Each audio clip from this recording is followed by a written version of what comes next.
Hello, good morning, good evening, and how you doing? Hope you're well. Thank you for listening, for being here. We have to make it a bit more exciting at the beginning of the podcast, Stevie, especially during the summer, because let's face it, there is not much happening yet again. Actually, there is not quite a bit, but there was a few things that happened during this week. And I think do you want to jump straight into some of the rumors, some of the links? 100%, mate. Yeah, 100%. Hang on 2 seconds. Yeah, please. 100%. Yeah, 100%. Love it. He was actually writing something important there, so that's why he never came to the end. But obviously, your hosts, Larry and Stevie. Yeah. I never came to the Thomas party. Boom. But hang on a minute. Has he officially left yet or not? I think so. I think he has officially left. Officially hasn't re-signed a contract. So I think that's him gone. See you later. And obviously, because of that, off the back of that, that's why we decided on Norgard. I know we discussed this maybe last week when the whole Norgard thing came about, and we were like, "What is happening?" But I don't know about yourself. In the days following it, I've sort of been thinking, do you know what? That's actually not a bad signing. Do you know what I mean? Like, I like it as a signing. It's safe. It's a player, obviously, who knows the league. He's played against us before. He's been very good against us before. So I think that's a sensible signing. But that's as far as I go. In terms of liking it, it's a sensible signing. Again, not something that I would have personally, if I was in that position, I would have gone for. But that's why I'm not in that position. Yeah, I agree. The tricky, I think we spoke about it before, and I think with Norgard, it's very underwhelming, but it could be a bit of a masterstroke. But again, I'm so underwhelmed by it that I can't get excited. And we've spoke about it so many times that he seems to be building this thing from the back. Like, we've signed Kepa, haven't we? Yeah, he's the only official. Officially signed. Yeah. Norgard obviously isn't yet. I think Zubamendi apparently is going to be unveiled tomorrow, I think, possibly. I don't know if you've seen any of that. So, and then obviously it's Mosquera, how I don't know how you want to pronounce it. He looks like a decent, looks like a decent signing. To be fair, if we get him, nice bit of competition for our two at the back, and he can play right back apparently as well. So yeah. I think some of these names that we've obviously been linked with, apart from the usual people that we've been discussing, like the Ezes and the Maduekes, you know what I mean? Like, I want to, obviously, I kind of know what you're going to say about Eze, so I want to start off with asking you about the links with Madueke, and let me just make it a little bit worse as well, another Chelsea link potential signing. So I just want to know what you think at this point. I mean, it's Madueke. You've seen him play. We've made fun of him before when he's played for Chelsea. So I cannot take this seriously. Like, even if it happens, I can't take it seriously. It's like, nope, I refuse to recognize this guy on our bench. Am I wrong?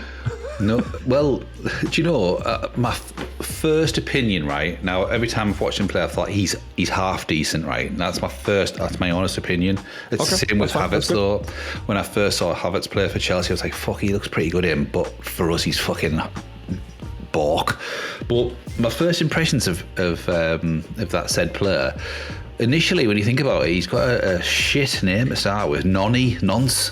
He's a nonce. It's a nonny, mate. Like, well, I mean, nonny, it kind of means like granddad in Italian, like nonno and nonna and stuff like that. But okay, you want to go that way? That's fine. There's no restrictions here. He wears a headband, for fuck's sake. Yeah, I don't really. I'll be honest with you, right? He kind of reminds me of a bit of a poorer version of Martinelli. Do you know what I mean? Like speed merchant, like a Walcott, like a shit version of Walcott. And let's face it, like when you look back in hindsight, Walcott wasn't that good. Like, let's just be honest with ourselves. He was fast, yes, but he was not that good. And that's how I see Madueke. Like, I don't really find him that much of a threat. Especially when he's running towards a defender or a goalkeeper or whatever it is, I just don't really find him that threatening to be like, oh yeah, that's Robin. You know what I mean? Like Ari Robin, like, oh, this guy's gonna definitely finish it. I just don't see Madueke like that, and that's why I wanted to ask like your opinion. You know, is it something that do you see that as a sensible signing? Like, or even better question, like, what type of signing do you see that as? How old is he? Any idea? Like 22, I want to say 21, 22, something like that. To be fair, it depends how much you get him for, doesn't it? I think if he's a 20 million, 25 million, I don't think it's a bad signing. It's nice cover for Saka. It's an alternative. Do you know what I mean? From what I've seen of him, like I say, I don't think it's a bad signing. I just don't think it's a signing that we're all expecting and get excited about. So, but if he's 25 million or something, then I'm all right with it personally. But you know, I think all these links have kind of been tainted by the lack of, obviously, you know, striker signing. So everything that's happened, any links to any other player apart from a striker, is just not good enough for us, which it's a bit unfair. Because, you know, we've said before at the end of the season podcast, we said that the most important thing is squad building, and that's what's happening. You know, one striker, for example, if we signed him, you know, whoever it may have been at the beginning of June, then what about the rest of the players? You know, you can't just be happy, like not you personally, but like in general.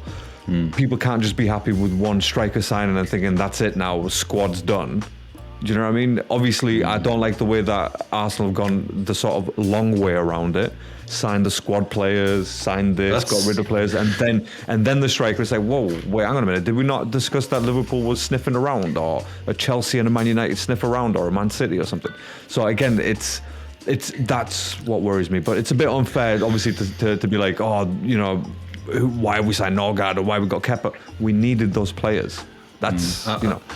Yeah, 100%. I'm glad you brought that up, because I was just about to mention that. I wrote on a post earlier on about why didn't we? Because everyone knew that we needed a striker. I don't know whether they're hard to get hold of or what, but I felt as though we should have signed the attackers first, and then it would have, because I think if you sign the attackers first, there's less pressure on them when we do kick off the season. But if you wait right till the end, then it's like the pressure's built so much upon them, because everyone's thinking, oh, here we go, it's our best, you know, a chance of the league. We've got Gyökeres or whoever. How much pressure now is that on that player to hit the ground running?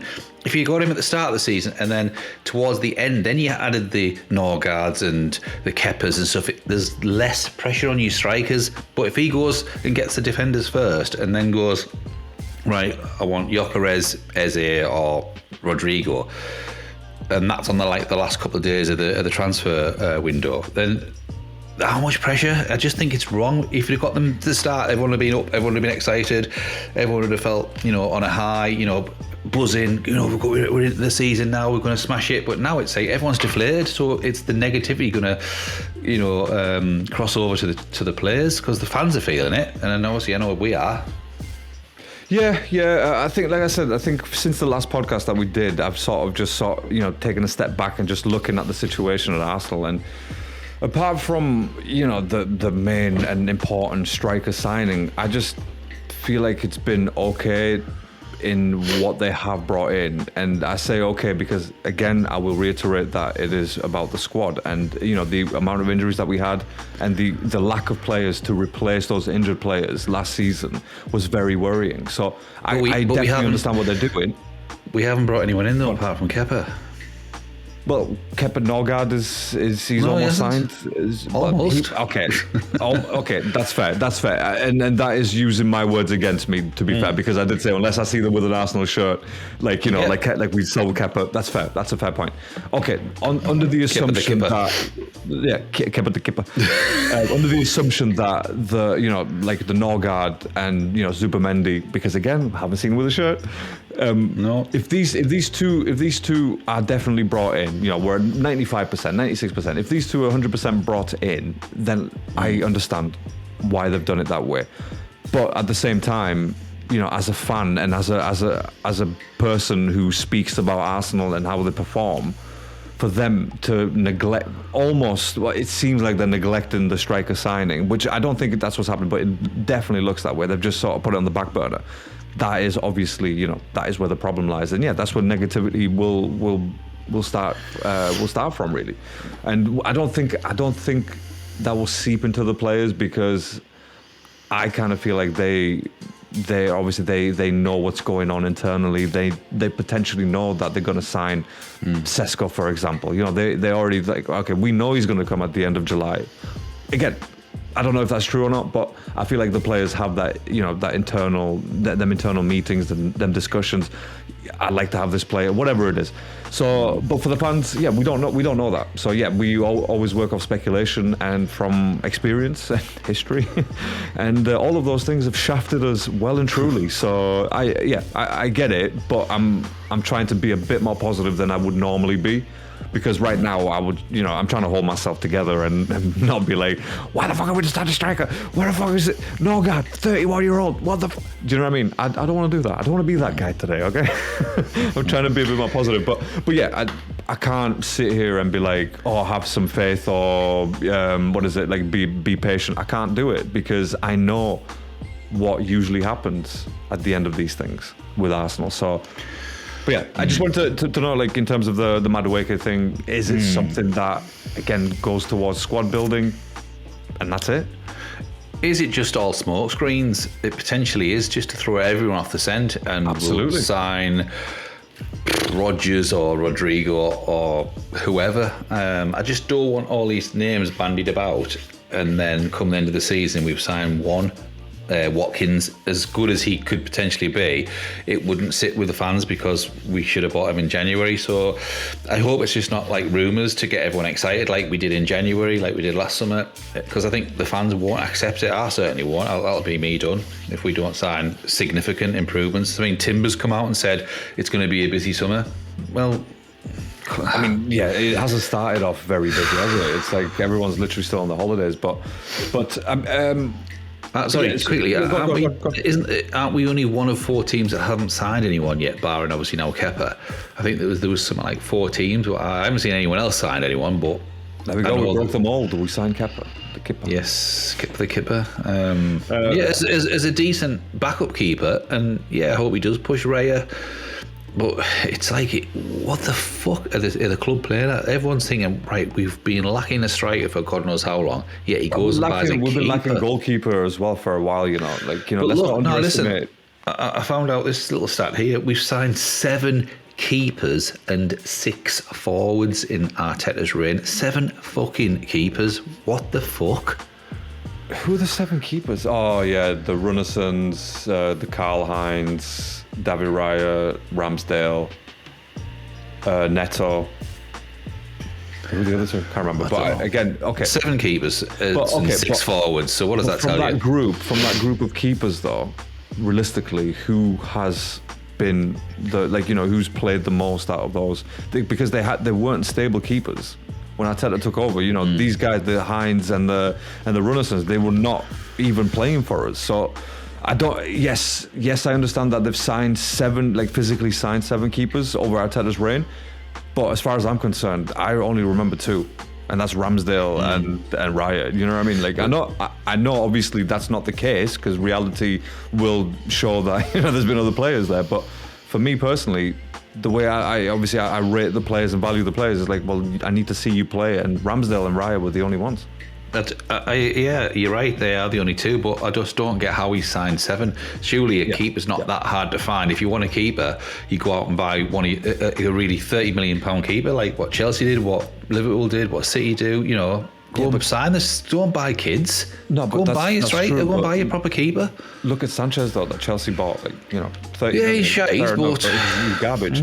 Look at the other knobhead at fucking Man United. What's his face? Onana. Exactly. How much did he cost?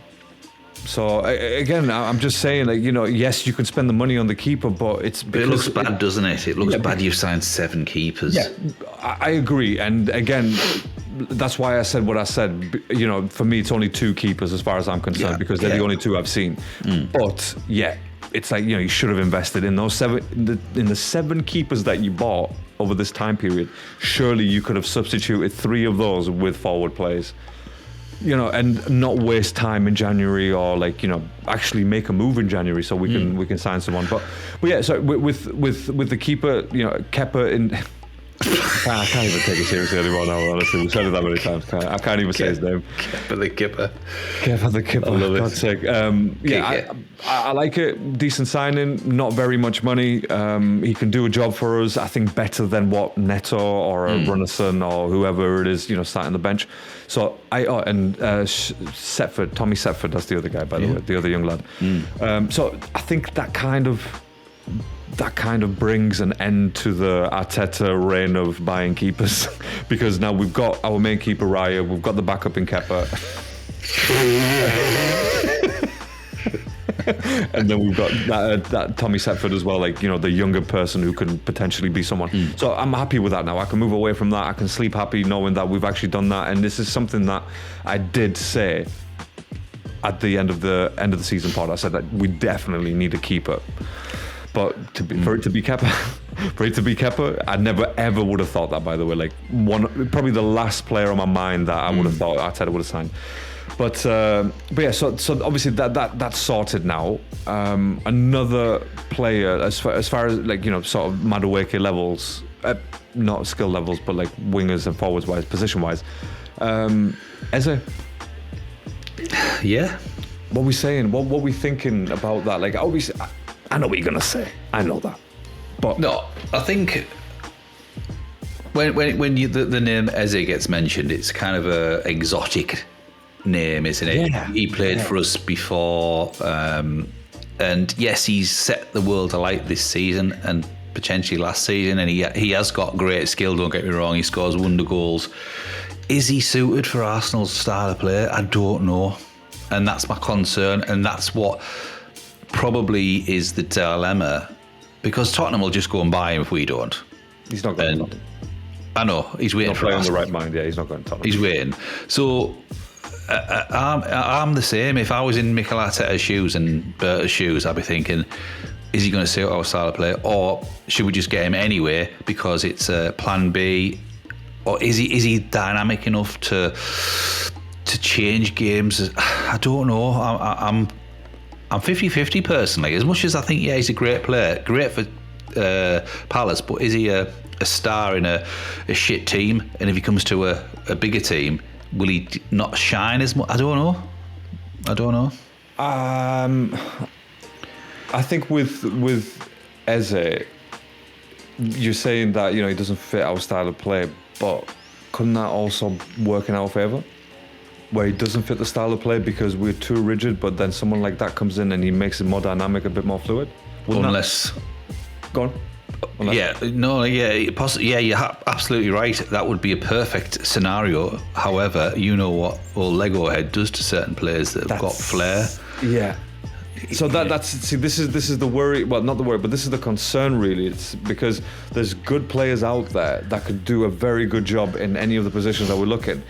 But at the same time, is Arteta going to let them be their own individual players rather than, hammer home the get to the byline, head down, potentially cross from the touchline? I don't like that. I really don't like that. And I think that's why I get excited about Eze and a Rodrigo, because I don't even think Rodrigo is that well suited for us, to be honest. I think he's too weak. Lightweight. Yeah, he's a lightweight player, so I don't think he's that suited. Because you look at Martinelli, even when he started, when he was 16, yes, he was skinny, but you never quite strong. Yeah, you never thought that he could get pushed off the ball, and I've never seen that happen, to be honest. So that's why I get excited with Eze, because just something that he can offer us. I'm not saying he's going to play out on the left or anything like that. He is obviously that sort of Odegaard role, almost box to box, but in that forward role. So I would really like that in games when Odegaard cannot break the deadlock or cannot make a good pass, for example. You bring in someone like Eze. I know people are going to be like, oh, we've got Nwaneri, but that's fine. Nwaneri's still got time to learn. I'm not saying dismiss him at all, actually. Don't send him out on loan. You keep him because you will need to use him. As far as, again, he could be the Saka backup. Or one of the backups to Saka, for example, But for me, someone like an Eze is just You know, if you and what makes it even better was David Ornstein actually said that any forward plans that we have for, like, you know, a Rodrigo or a Rodgers or something like that, he said Rodgers the Eze for me. deal, the Eze Rodgers deal, sorry, go on, yeah. the Eze deal would be separate to all of that. Yes, I've seen And that. That is absolutely magic. If that's the case, I am 100% down with Eze. I mean, I was anyway, but the fact that it would be on top of a Rodrigo or, like you said, or a Rodgers or whatever it is, that is just brilliant. It really is, and I hope they actually go out and do that, because that would definitely show ambition. And real quick, by the way, I don't know if you watched Mark Goldbridge. I don't know if you like him or not. I do, yeah. I like him, yeah. The Man United fan, yeah. Yeah, I like him as well. I think he's very good. And I was watching a video earlier today where he said, you know, there's been a lot of criticism about Arsenal and the lack of ambition in comparison to the City and Liverpool. But then he said, you know, if you bring in an Eze on top of like a Gyökeres and a Rodrigo, for example, I mean, that is just answering the critics, isn't it? Isn't that, you know, telling people that, you know, we are here, we are serious this season. That's what it says to me anyway. But, you know, so I hope something like that does come to fruition. Eze, like you say, I'm 50-50 with him. I do think he's a very talented player. Is he what we need? Again, if it's a separate thing and he's just someone that is going to come in and he's not a striker, he's not a left winger or a right winger, he's just someone that you put in place of Odegaard or Zubimendi or whatever, depends obviously what's happening in the game, then yes. Is he a luxury player? Is he like a Matt Letizia player where he's not going to really track back? Is that type of a player that Arteta likes? I'm not sure. That's why my heart is on Rodgers. I'd love us to get him. I think he's far superior in every aspect. As much as I like Eze, don't get me wrong, talented player, I just think Rodgers offers a bit more, personally. And I don't really like... out of Eze and Rodrigo, I'd probably say Rodrigo, only down to the fact that he's probably quicker and he's probably a bit more similar to Martinelli, where he's on the wing, he can play either wing, whereas Eze is more of like a number 10. He's more of a creator, whereas Rodrigo is probably a quick winger. So yeah, but that's what I mean. So like that's why I like that. If it happens, you know, we get Rodrigo and then we get Eze on top of that, then yeah, for me that's like the perfect scenario. But yeah, I kind of have to agree with you. If I had a choice between Eze and Rodrigo, yeah, I'd go Rodrigo as well, because that's the position that we are in desperate need to cover. Considering, you know, Jesus, he's injured, Trossard potentially is going to stay another season or whatever, but we definitely need the backup to, you know, for Martinelli. So yeah, I mean, potentially could play on the other side as well for Saka, but yeah, I think that would be if it was a choice between two, yeah, I think Rodrigo would probably be the better signing.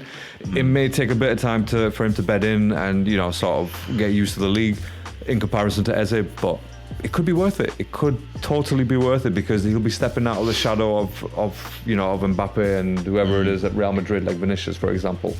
He'll be stepping out of their shadows. He'll be, you know, almost, for me, I would, if he, you know, I could see him turn into what Sanchez did for us. Do you think? And if he does that, like if they bring him in and he turns into that, then yeah, that's a league and a Champions League, definitely one, guaranteed. Because if Sanchez had another 3 players on his level during his tenure with Arsenal, we would have won. I guarantee that. Yeah, possibly. I'm not so sure that Rodrigo alone would do that. I do think we need a Sesko, Gyökeres, Alvarez type. Yeah. Sorry, like I said, that's in addition. I was only saying in comparison, like, you know, so the two play Eze and Rodrigo in between them two. But yeah, absolutely, yeah. No. If you buy Rodrigo and not a striker, that is not a good summer. No. That is not good. Like, you know, let's move it on. What would you prefer than us to sign? Do you want us to go out and get the out and out? Do you want us to go and get the Sesko or the Gyökeres now and then build around that, or do you want us to get the wingers and another, like, an attacker midfielder as such? At this point in time, considering that they've already, you know, solidified a couple of positions in, you know, goalkeeper and midfield, I genuinely think the next step should be the striker. 100%. Not the forwards, not the wingers, none of that stuff. I need the striker. Once I see that striker signed and holding his shirt and all that stuff, then do whatever the hell you want after that. Because that's what, like you said, that's that person, whoever the striker is, they're going to be ready for that pre-season. I think it's in China. Is it China? Japan? Singapore or something. Singapore or something. Whatever. Anyway, it's usually in America, isn't it? But so yeah, I would love to see that as well. You know, in pre-season. You know, we watched some of the highlights and stuff like that, so I would love to see a Gyökeres or a Sesko. For me, I don't know, man. There's something about Gyökeres that just me too. I need him in our team. I need that guy in our team. And again, more rumors today that I've been reading, you know, scrolling through social media. Apparently there has been some sort of verbal agreement, personal agreement with the player, but the stumbling block is obviously the release clause that he was promised they were going to let him go for, but apparently it's actually a lot higher now. So I think that is the stumbling block for Arsenal. And you know, 80 million euros. That changes from 60. You know, that's a hell of a difference. That's a whole different good player in that 20 million pound, 20 million euro difference. So yeah, the striker situation needs to get sorted, man. It does, 100%. I mean, if you look at it like this, so I'm going to give you 2 examples here. So if you look at Mudryk, when he was all over coming to Arsenal, wasn't he? Last 2 summers ago, I think it was. Yeah. Or 2 Januaries ago. 80 odd million, 85 million, 90 million, whatever it was. He was saying, I want to go to Arsenal. He was liking all the posts. He was going to the games. And everyone was kind of excited, weren't they? And then he ended up going to Chelsea at the last minute. Then obviously, look what's happened. You know, we kind of dodged a bullet, really. And then... We dodged a rocket there, mate. That's what that is. We dodged an absolute missile. Yeah, but again, I do think there's a great player in Mudryk, and if he'd come to us, he might have turned out different. I don't know, but anyway, my other example is Declan Rice, 105 million. And as much as he's great, and as much as he controls games, and as much as he wins us games and stops us losing games, if it's 100 million for a striker, I think we should pay it. Because we've spent 105 on a midfielder. And strikers win you championships, they win you premierships, they win you Champions Leagues, don't they? Midfielders don't. No, it's I was gonna say it's very rare, but it's pretty much. I mean, unless you need both, don't you? You do need both, yeah. You do need both, and 100 million for a striker, I think that's more than reasonable, to be honest with you. Considering Liverpool just splashed out 115 on Florian Wirtz, so. Yeah, I think 100 million for a striker, that is... I'll be honest, I genuinely thought that was going to be the minimum that we were going to pay this summer for a striker. But the fact that they're sort of, you know, arguing over 60 million or 80 million, that just... It's scaring me. Yeah, what? You know you got the money, so just do it. Yeah, I know. Unless like they're doing, the building from the back, like you say, the building, and then they're seeing how much money they've got left to buy a striker. Who knows? You know, they don't want to go and say, like, we'll go and get Isak for 120 and then Eze is going to cost 60 or Rodrigo's going to cost 70 or whatever. It's like, then we're sort of stuck now with Isak. Stuck with Isak? What the fuck? But yeah, that's my thought, that, you know, are they worried about how much they're going to have left to spend? I don't know. But it just seems backwards, the fact that, you know, surely the money that you have right at the beginning, that should be going on a striker first and foremost, and then whatever you have left, you work around that. 100%. But look, I think, you know, with all the speculations and all the theories that we have as fans, I just don't think our club is that stupid to not, at the very, very least, have contacted Sesko or Gyökeres or both. Like, I genuinely think that is something that they have done. They 100% actually. I can't even deny that. So I think that's the case. And yes, sometimes we do worry about stuff that, again, we're not privy to. You know, we're not privy to. Obviously, you know, this is discussion. It's not really about arguing or disagreements or whatever. It's, you know, it is a discussion just to see what could happen in the upcoming season. But I can't see Arsenal, Berta, fucking Arteta, all of them lot. I can't imagine them just sat around twiddling their thumbs going, so what do we do for the summer then, lads? You know what I mean? Like, I just don't see it. I know they've had these conversations, like what we've had in the past few months. I'm sure they've had this since the beginning of last season. in terms of their visions and whatnot. So that's kind of keeping me afloat at the moment. The fact that I trust my club not to be that stupid. But if they turn out to be that stupid, then what the fuck am I? I'm just an insane person. We're just crazy people, Well, they have been stupid for the last few seasons, haven't they? Exactly. So what would be changed? What would change now in this transfer window? Nothing is going to change if it hasn't changed for the last few years. So hang on a minute. I think last season was probably an exception to the transfers, purely because of the money that they spent on Declan Rice. After they secured the Champions Leagues, in consecutive seasons, that's when now we're at the stage of like, oh, okay, well we've made enough now. We've made more than we have made before because of Champions League football and media deals and TV deals and all that stuff.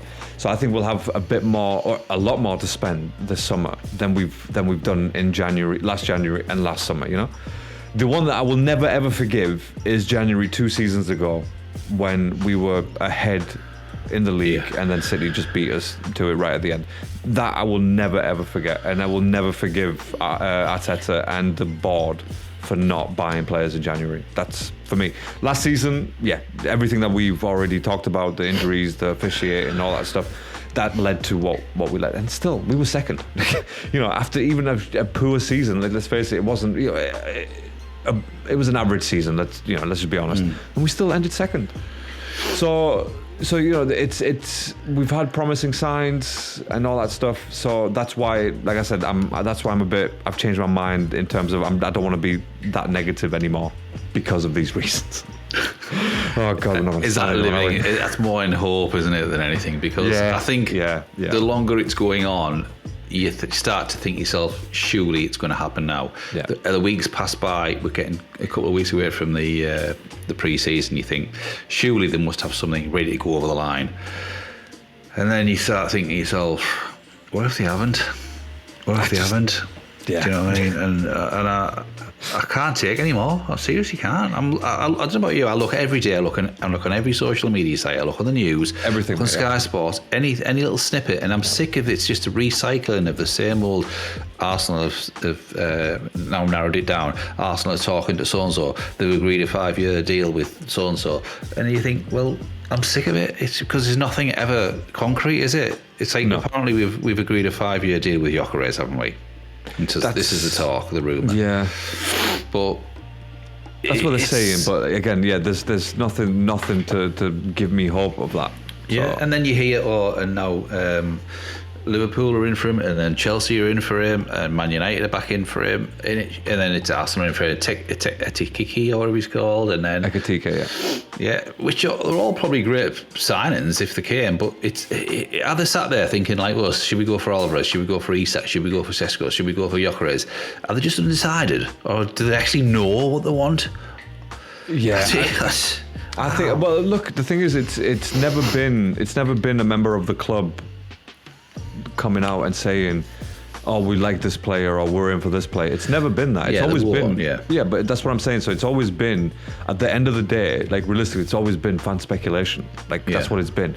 Unless obviously an Ornstein or Fabrizio Romano, they come out and specifically say, this has happened. Everything else is just, it's just us filling in the blanks. That's what it is.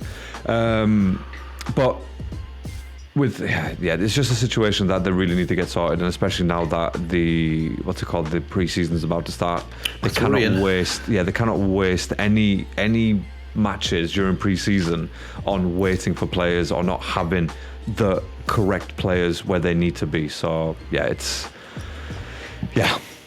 do you think of Chelsea signing Pedro? Pedro. João Pedro. Oh, João Pedro. I don't. We were linked with him though. I know we've been linked with everyone, but on a 7-year deal though, Stevie. They always do that though, don't they, to get around all this PSR shite. That's true, but that's crazy amount of. Yeah, that's just madness. It really is. To have that many years on a contract. Fucking what? Well, Mudryk was 10, wasn't he? Or something like that. It was wrong. Yeah. Mudryk, about 10 years, because stupid. obviously they wanted to secure him against us, and it's like, dude, we'd never even. I mean, ever seen how many attackers they've got? They're fucking frightening, really. It's crazy to think their what's it called? Their dressing room being comfortable. Like, you know what I mean? Everyone's walking in there just constantly sweating and like, bro, can you put some deodorant on? It's just absolute BO in that room. Completely opposite to us though, aren't they? Like, we're kind of defense heavy and they're striker heavy. Yeah. It's like, you know, what would you rather? I don't know. Yeah. It's frightening when you look at their forward line. Jesus Christ. I don't want Nkuku and I don't want Jackson. No, I don't want any of those. No, absolutely not. None said when he as a backup to Saka, but because they're going to have to get rid of a few, aren't they? Because it's all can't play. That's the only goal we've got for them. I can't imagine all of them playing. Oh, sorry, I'm just scrolling through on Fabrizio Romano's post here, and a player that I've always liked is Jonathan David, and the Canadian striker. He played for Lille for a long time, and Juventus have just signed him. Yeah, I saw that earlier. So that could have been a decent player for us. Like, not as our main striker, by the way. Let's just be clear on that. Like, you know, as a backup to Gyökeres or Sesko. Right. But yeah. But does that mean Vlahovic is now on the market? Yeah, but that was 4 years after we wanted him. But I think that was already in the talks for him to be, you know, that he was going to leave Juventus anyway. I think even last season that came out. So again, you know, I think Vlahovic probably maybe dodged a bullet there. I don't know. It's very difficult to make a decision about a player, or like to summarize a player who you've never actually seen play for your team or the league that you're watching. You know, so he could have been great. I don't know. He could have been. I would have liked Vlahovic, and I saw him score a goal in the club championship, didn't he, the other night? And it was quite a decent goal. I don't know it was against. It might have been against Inter or against Madrid. I can't remember off the top of my head. It was a good finish. Maybe even against City. Yeah, it was against City. He's probably suited to the Premiership, to be fair. Strong player. I do like him. I don't know whether he's too old now or not, whether he's 27, 28, but Gyökeres is 27. That's peak, isn't that peak? It is, yeah. That's what people tell us. He could be a cheaper alternative, Vlahovic. He could be like they could just get him because he's more suited to our style of plays. He's very good at holding the ball up. He's not like a... I don't know. But what you're saying there, like, you know, it could be a cheaper option. I don't want the cheaper option. I do not want for me, that's not even an option right now. Like, you know, there's only one option to be made, and that is just give Sporting or Leipzig the fucking money, or both, mate. Yeah, forget your Ezes, right? Forget your Ezes. Go for both, and then sell one in fucking January or next season. Yeah, literally be like, we'll give you 1+2 deal. Do the opposite way. We've said this before, haven't we? We've said this: 120 million for Gyökeres and Sesko, right? So say if it's 120 million, roundabout figures. We're talking about maybe about 140 from what, you know, yeah. So, so 140, 150, yeah. Something. Okay, then they're worried. So then they're thinking, well, are we going to afford Eze or Rodrigo? Go and sell Jesus, go and sell Trossard, and sell Martinelli.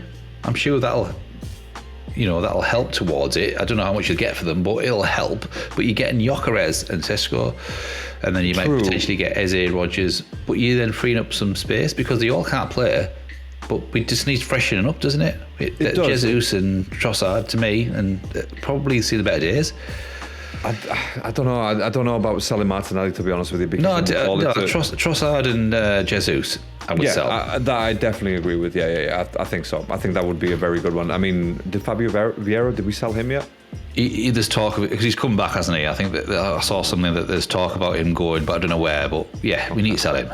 He's like really shite. I mean, look, City's going and City's going, yeah. So I think did they officially sign that?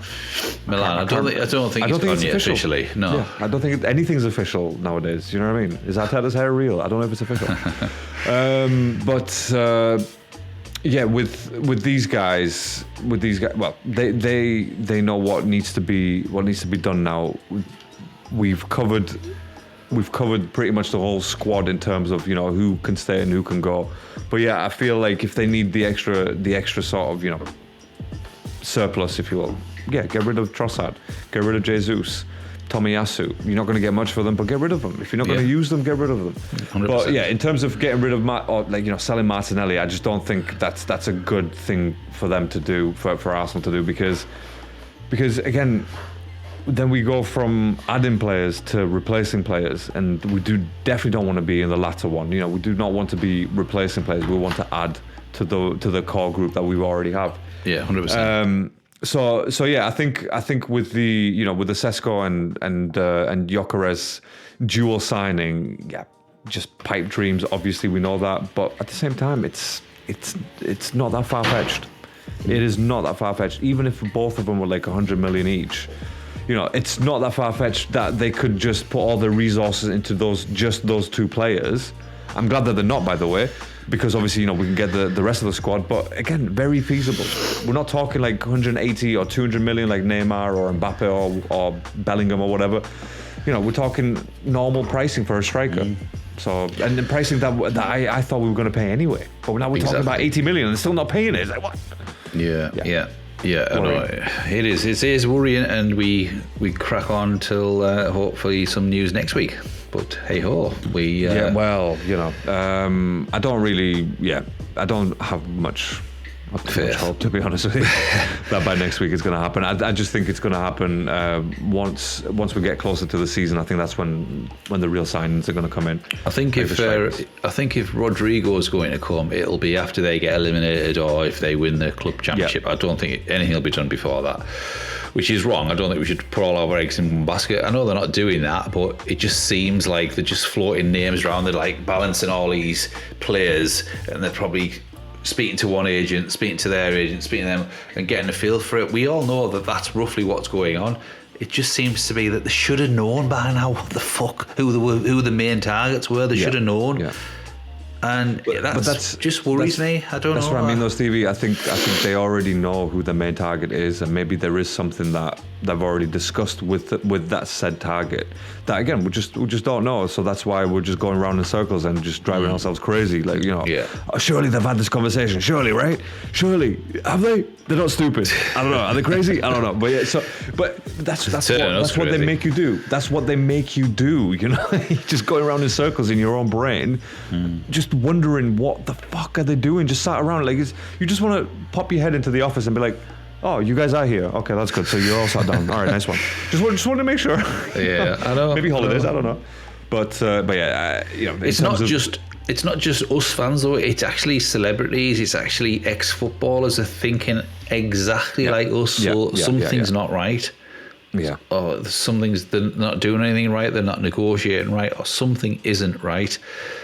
For everybody to say this, if a pundit or an ex-pundit or an ex-player of Arsenal comes out and says something like, yeah, I'm worried now, then I would be definitely worried, because like, well, surely you got some contacts in there and you may have a sniff of what's going on or what's not going on. So I know Benty is, from TalkSport, he's an Arsenal fan, and I know he's very concerned.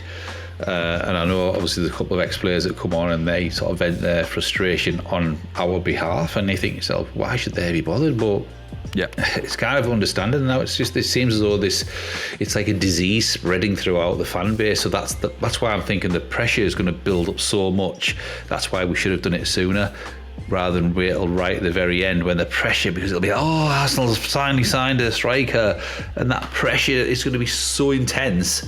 Yeah, and it's like fucking hell, and I just don't think they'll be able to cope. So just get it sorted, do it now. But I'm going insane thinking about it. It's doing my absolute head in. Yeah, I know I shouldn't. Like you say, we shouldn't get knife. But sorry, mate, go on. No. Look, this is what we do here. We're venting our own our frustrations. Really, there's not much. Yeah, there's no one else. There's not much else about it to it, really. So. Yeah, there's not much else we can talk. There really isn't. Oh, actually, no. Saying that Mosquera, I think again another very sensible signing, and a player who has refused to sign a contract at Valencia as well, which kind of. I think he's coming. I think he's coming as well. I think so, and I would be happy to bring someone in like that. But would he? He's never going to be a starter anyway. But do you think he'll be playing alongside Jakub Kiwior? My boy, my Polish Saliba. Well, Jacob. Do you know? I don't know.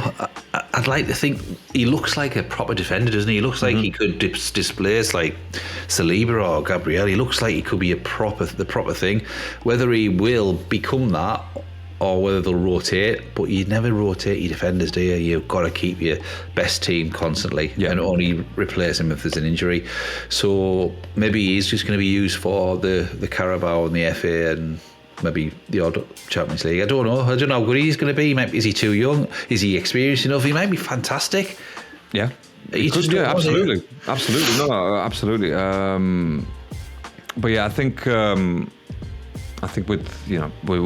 our team this season, it's just now I've actually negged myself out a little bit. Or maybe you've negged me out. I don't know what happened. I'm totally negged you over that. Sorry, mate. You just negged me, bro. Like I had my own thoughts and everything, but you've just seeped in there. Do you know what I mean? You've just nailed your thoughts into my brain. Honestly, God. Look, I actually did forget to bring to compile some fan questions this week because they're revolving around the same stuff, and it's like I'm sure we've answered 15 million of those just by talking. But I do want to, if you don't have anything else on Arsenal, by the way, or football in general, I have something. There you go. I have something. There you go. I just reminded myself, and you'll love this as well. Manchester City have been knocked out of the FIFA Club World Cup by Al Hilal, by the way. That is Al Hilarious. That's what that shit is. That's I've been working on that joke. Is that who Ronaldo plays for? No, he played for Al Nassr, didn't he? Sorry, he plays for Al Nassr, yeah. Al Hilal, I think that's... who plays for them? I think it's Benzema, if I'm not mistaken. Yeah, let me just have a quick look. Who does Tony play for? Ivan. That's a good point, actually. I'm not sure. Because after he left here, I was like, I don't care. Would you have him back? No. Not back. Would you have him? No, not at all. So they've got Marcus Leonardo. He's a Brazilian player. He's actually quite decent. I'm sure we were linked with him maybe like 5-6 years ago. Marcus Leonardo, I think before we bought Pepe. I'm pretty sure of it. They've got Mitrovic. They've got Joao Cancelo. They've got Ruben Neves, Koulibaly. Mate, they've got a decent team. They've got Milinkovic-Savic. Yeah. Do you know what I liked? Not Savage. Do you know what I liked a couple of years ago when he left Fulham? Mitrovic, I thought he would have been fucking cracking for Arsenal. I think so. I think it's a backup striker. I don't think he would have been a good starter, to be honest. I see him kind of like Giroud, to be honest. I just thought when I used to see him play, he'd put his head where you wouldn't put your foot, and he was just one of those proper. He was a great finisher, and I just think he could have been a really good player for us. But there you go. What do we know? Yeah, no, and again, the amount of times he played against us, we were always scared of him. And it's like, no, I don't want this guy. Yeah, please just don't put Mitrovic on. Just anyone else, please. But he could have done something before he went to Saudi. Absolutely, and especially during that phase where we were desperate for a finisher. Absolutely, because Nketiah wasn't going to do it. No. Just spoiler alert for people who don't know. Nketiah did not do it. He scored a hat-trick against Sheffield United once. Excellent. Moving on. That made him worth £25 million more, actually. That's fair. So let's not move on that quick. Do you know what I mean? No. So we've done it. We've flogged it to death, haven't we? We've beat this dead horse. The transfer shite. To death. Yes, I've negged you out totally, and I've now negged myself even worse. That is absolutely fine. Yeah, well, as long as you've negged yourself as well, I'm all right. I'm happy. So, but okay, on a lighter note, I guess. Yes. Let's talk some F1. Formula One, please. Talk some Formula One, please. Okay. Rumors. Rumors. There's a song by Fleetwood Mac, is it? Is it? Fleetwood Mac? Wow. Rumours, maybe? I don't know. I wasn't that much into them, to be honest. I did like them, for the songs that I heard, but definitely before my time, by the way. Yeah. So, yeah. What was I going to say? Yeah, so Formula One, rumours. Max Verstappen. He's been flirting around with Mercedes. He's been winking and patting Toto on the old butt cheek there. Do you know what I mean? Bit of a wink, kiss on the cheek there. Bit of a German Bosch going on between them. Bit of German brotherly Bosch love. Yeah, a bit of Dutch in there. Dutch, whichever you want to do it. But I mean, okay, that is a crazy. We did rumor, say right? that, didn't we? We did say how good would it be if someone like either Charles or Russell, because they hate each other, don't they? Oh, Russell and Max. Yeah, absolutely. So And, fireworks galore on that one. I think, to be honest with you, if Max does make the jump to Mercedes, it will be Russell who's going to be making way. I don't think they would have invested that much money on Kimi just recently and then get rid of him. I don't think so. I think even though it would be harsh on George, definitely would be harsh on George because I don't think he's done anything wrong, to be honest. But at the same time, who do you get? Do you pick a potential winner or do you pick a 4-time world champion? So, to bring you back to glory days. And that is a no-brainer. And I think George realizes that as well. And I think maybe the whole animosity towards them two could have come from these rumors. Possibly. Do you know what I mean? Where all of a sudden, because I don't remember Russell and Max going head to head last season, sort of being in each other's way, all the season before that. So that's why it's always been Max versus Lewis, or now Max versus Lando. So I don't, it just seems a bit coincidental or too coincidental that all of a sudden these guys are at each other's throats now, and then these rumors are coming out and circulating. So I don't know. I mean, what are your takes on it? What do you think? What are your thoughts? Yeah, right. No, I think you're right. I think there's no smoke without fire, and I do think that Verstappen, if he did go, that would be kind of a match made in heaven. Personally, I do think he's tailor-made for them. I think so. And you probably are right. I do think that it would be Russell going. I mean, like I say, it is a shame because I think he's okay. He's not probably a world champion, but he might get one world championship if he went to a decent team. And he's a Mercedes, man. These guys are proven champions. But I mean, when you say win a championship, it kind of reminds me of Raikkonen. And the thing is with Raikkonen, he was a fucking amazing driver. Who was the other guy that won a one-season championship? Who was with Lewis? Jenson Button. Who else? And someone at Rosberg? Did he win a championship? Rosberg won Mercedes. Yeah, absolutely. Yeah, so one-season wonders. I think George has probably got that in him, but whether it's too competitive now, I don't think he will. I don't know. I think that's it. You hit the nail right on the head there. I think it is too competitive in comparison to the drivers that we mentioned there, because Button, they had the Brawn, the double diffuser, which again they won the first 9 rounds of the 2009 season. Do you know what I mean? And then that was it. By the time the other teams caught up after halfway point, it was too late because they'd already secured it. So obviously with Rosberg, I think the Mercedes were dominant anyway. Yeah. Lewis had a lot of DNFs that season, a lot of bad luck go against him, and so that's why obviously Rosberg went out ahead.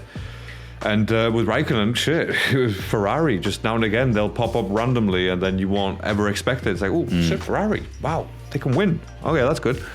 But it's never happened. It hasn't happened since, and we've ever since Rosberg, we've had multiple winners. Well, we've had 2 winners. We've literally had 2 world champions, by the way, since Rosberg.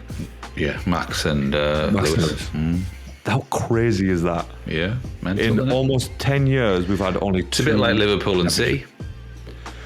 Also very, very good. But no, actually saying that, in the last 10 years, Leicester were in there as well. Leicester, there was a one-off, wasn't it? Yeah. That was the Jenson Button, basically. That was the Jenson Button of football. Yeah. So I really want to see Max in the Silver Arrows. That's it. It takes him out of the team that I really, really despise, away from a team principle that I really do not care for, and puts him into a team that I do like, and a team principle that I like as well. So yeah, you're right. It is a match made in heaven, like Max made in heaven. Huh? Bubble. No. But get back to the race. Great first lap. Obviously, Max gets fucked off by Antonelli. Kimi just wipes him, and I'll be honest, when it happened live, I was like, fucking hell, I can't believe Kimi just attacked him. You know what I mean? And then you watch it back and you think, actually no, Kimi made a mistake because he was too close to the cars in front, and he just didn't anticipate the brakes. Yeah, that's it. So obviously he had to swing out. Max was already there. It's hilarious. This guy is just everywhere though, isn't he? Like every corner you look, Max is just there hanging it on the fucking inside. Like, dude, just just take the fucking racing line one time, will you? Like, it doesn't hurt. But yeah, so I think, that was definitely a mistake from Kimi. I don't think there was any malice there. And I think when they both came out of the cars, it was clear that Max was explaining, what happened and so on. Whereas the British media made it out as if Max was saying to him, right, when we get to the hotel, I'm going to stab you in the heart and I'm going to make him man watch. He probably was really. He probably did say that in Dutch though, whilst he was walking away. But honestly, that's what I felt.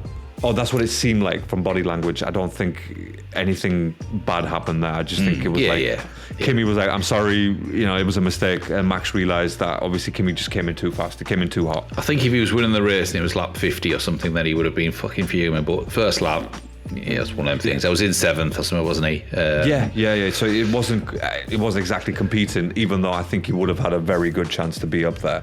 But yeah, it was just a pure mistake from a rookie, really.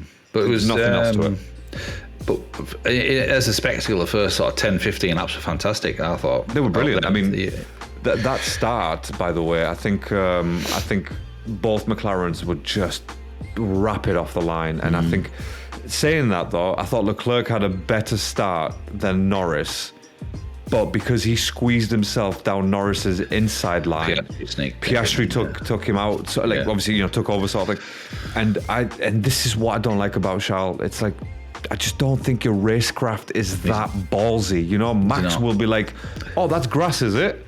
Yeah, I'm gonna use that. That's road to me. That's tarmac as far as I'm concerned. That's green tarmac. So, and Charles doesn't. Too nice. He's too nice. Like Lewis is too nice. He is too nice. He need to be nasty.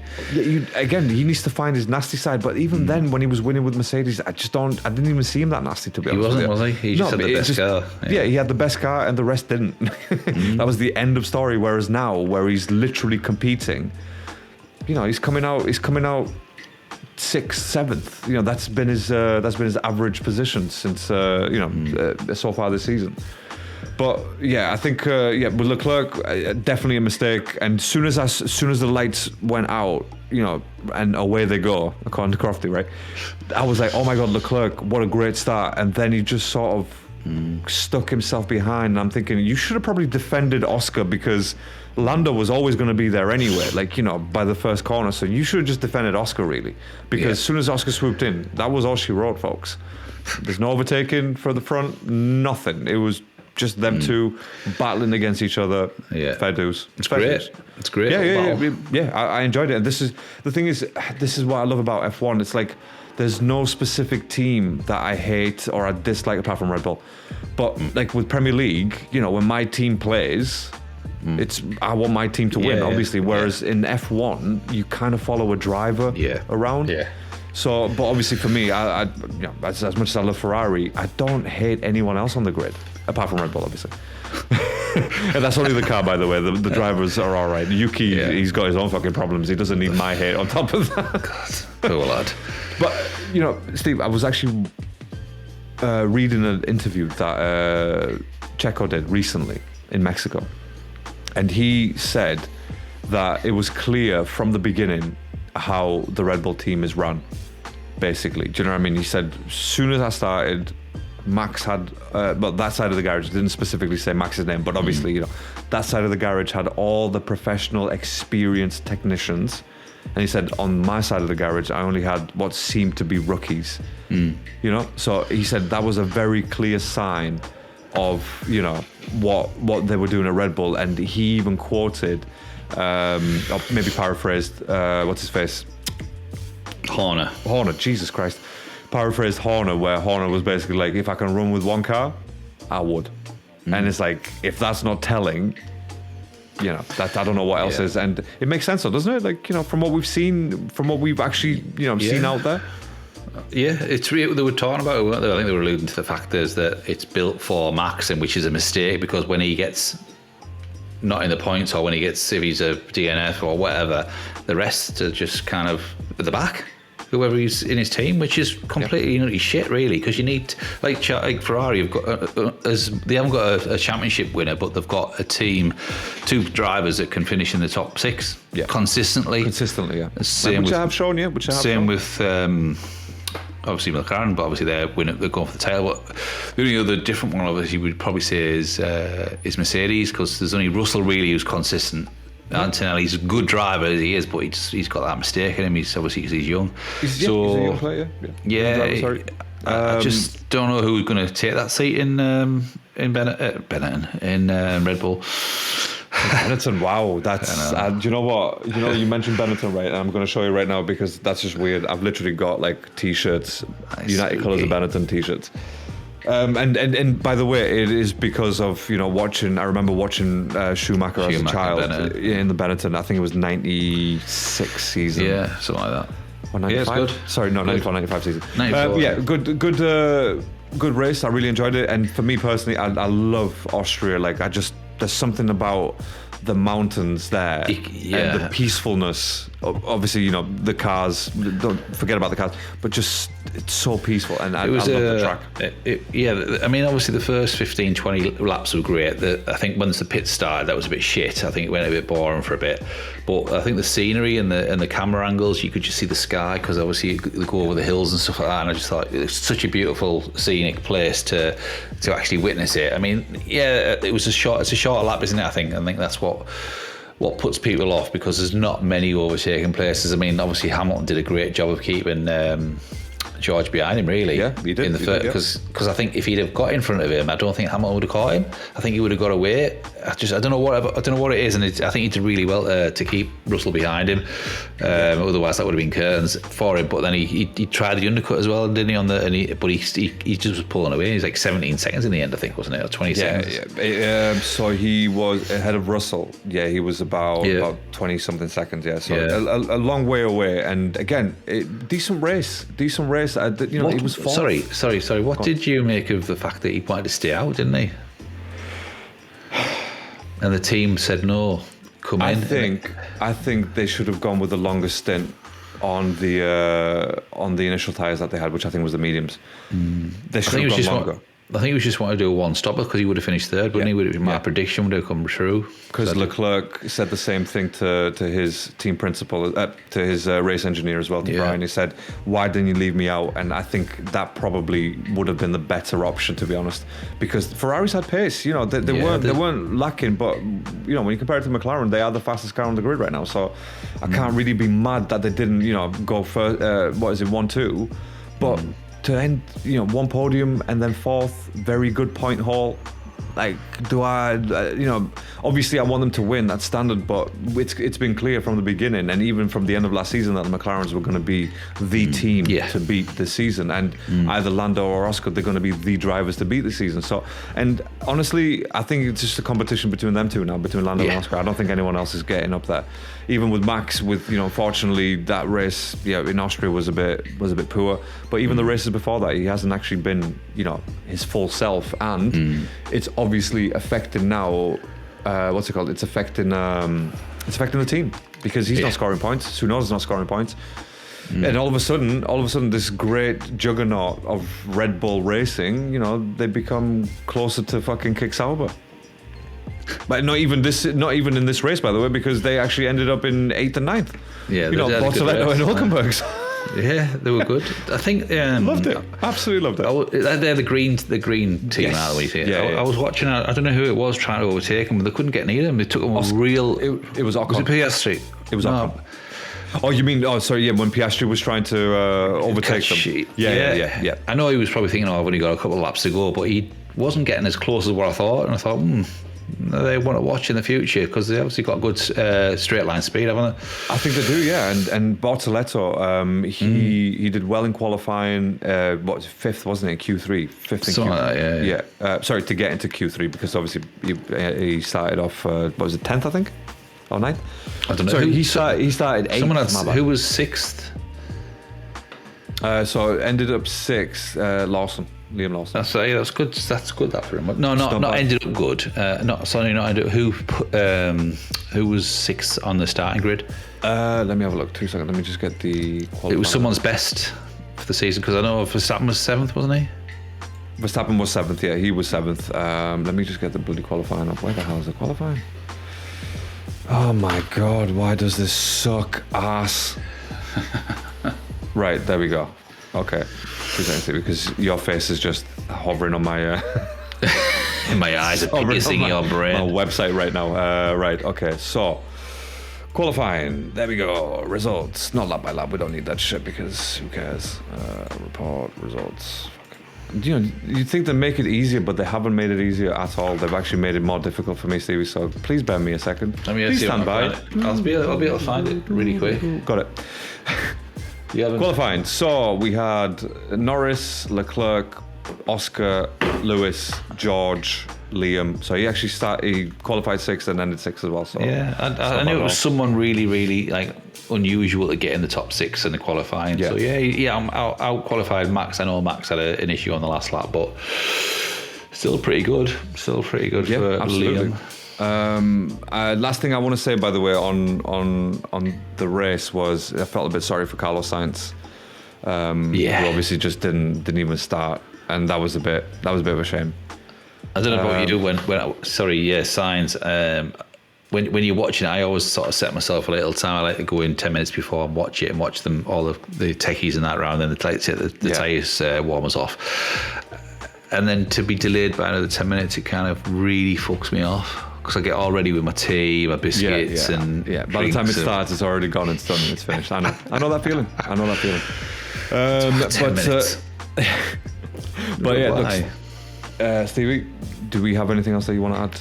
Do you know, in regards to Formula One football? I don't want to talk about football. No, I think it's an obligation at this point, isn't it? Yeah, it's an obligation when we actually do talk about it, but yeah, let's not. Yeah, it's Formula One, Silverstone. Looking forward to that this weekend. Yeah. I have been, and I think it is a great track. It's the oldest track, isn't it, on the circuit, I think? That's right, yeah. That's right. 50 laps, 51 laps or something, is it? 51? Yeah, 51 or 52 laps, something like that, yeah. Should be very good. And again, it'll be excellent to see Lewis win. The Ferrari at Silverstone, that's crazy. Has he won 9 or something? He's won the last 6, I think. Where's he won the most? Is it Silverstone? I think it is Silverstone. I'm sure he's won like a fucking humongous amount. I think it's either Silverstone or Quarter, so Circuit of the Americas. I think one of those two. I think he's been one of the best at. So did I predict? I predicted Lando would win Austria, didn't I? And I predicted Lewis 3rd. I can't remember. I predicted 2nd, but anyway, maybe Leclerc actually. Yeah, I think that there might be a bit too much pressure on Lando. Mm-hmm. And I think it showed a little bit as well because he was making some mistakes out there. But then again, Silverstone 9 victories. That's what he's got in the Hungaroring. It's amazing that. That is excellent. Wow. Yeah. So sorry, Silverstone, Hungaroring, and Canada. Those are the 3 top that he's ones, got 9, 8, and 7. Fucking that's amazing, man. Very amazing. Good. But then again, his career's coming up to 20 years now, isn't it? 18 years. In a couple of years, but yeah. I think Lando might be. I do think Piastri's got a chance this week. I think Piastri and both of them, both McLarens are going to be up there. I think they'll be on the front row, won't they? I think so. And I think Max is going to come back with a vengeance. So I can see him doing that, or causing some shit, or like crashing into Lando and just being done with it. George, sorry, not Lando, George. Yeah, I think obviously Ferrari have had the upgrades, haven't they? Was it the underbelly or something that they've had upgrades on? That's right, yeah. But it's still not working. It's still not, but they're not far behind. No. They're not far behind, so... And they pulled their cars out, or this year's car, the SF25, they pulled it out of the wind tunnel to make room for the 26 car. Right. So it just kind of means that there's no more development for that. So that's pretty much it. Yeah, if they get like maybe a couple of wings that they've already developed, or like you said, another underfloor or pods, that's pretty much it. But I can't imagine them doing anything that crazy now. I think that's the Ferrari that we're going to see till the end of the season. I'm kind of hoping that they've got enough firepower to actually stay relevant this season, rather than fall behind the fucking AlphaTauris, Racing Bulls, whatever. Yeah. Whatever they are now, I don't even know what they are. But no, I think the only competition really is Mercedes for them at the moment, isn't it? Yeah, they're not in the reach for the first or second. I think it's them and Mercedes fighting really for 3rd and 4th. Yeah, but I agree. Unless obviously Max just has a massive fucking crazy few races where he's just like, you know what, fuck all y'all. Yeah, it'd be great. Qualifying first. Yeah, absolutely. Again, we're adding another card to the mix. How can That's that what be we bad? want. Yeah, how can we that be want bad? entertainment. So, exactly. Okay, I think we should leave it there, mate. And because it is getting late, and we've got work tomorrow, so you know how it is. Life. Yeah. Life sucks. Is it still hot down there then or not? Because I know it cooled was down today. As it, yeah, we cooled down. What do we know? So Monday was really hot, wasn't it? And then Tuesday was 10 degrees cooler, but you had still really hot weather, didn't you? I think Tuesday. So it's just cooled down. It was fucking horrendous, wasn't it? We had 33 hit here. Yesterday, yeah, that was crazy. That was miles. Yeah, I don't like any of that, especially in a place with no aircon or where aircon just doesn't seem to exist. Yeah. So aircon, what's that? Open the windows. Yeah, it doesn't work like that. But it's not nice, yeah, is it? It's kind of makes me feel worse than the Arsenal transfer situation. Fucking horrible, tell you, mate. It was terrible. That was like yesterday. Yesterday was like the end of the season when we didn't win. So you know, we got knocked out by PSG. But yeah, it's 17 degrees now, so happy days. Probably put on a jacket. Hat. Maybe a hat, yeah. Some gloves. No, gloves. Hat, yes. Gloves at 13 degrees. Right, we'll leave it there. Thank you so much for listening, everyone. Thank you for being here. Please leave a comment, leave a like, get in touch with us, interact. Please touch us. I mean, get in touch with us. That's what I meant. Don't touch us. Anyways, it's been great. I'll catch you on the next one. Stay safe. On that note, au revoir, CC, goodbye. Los adieu. Love it.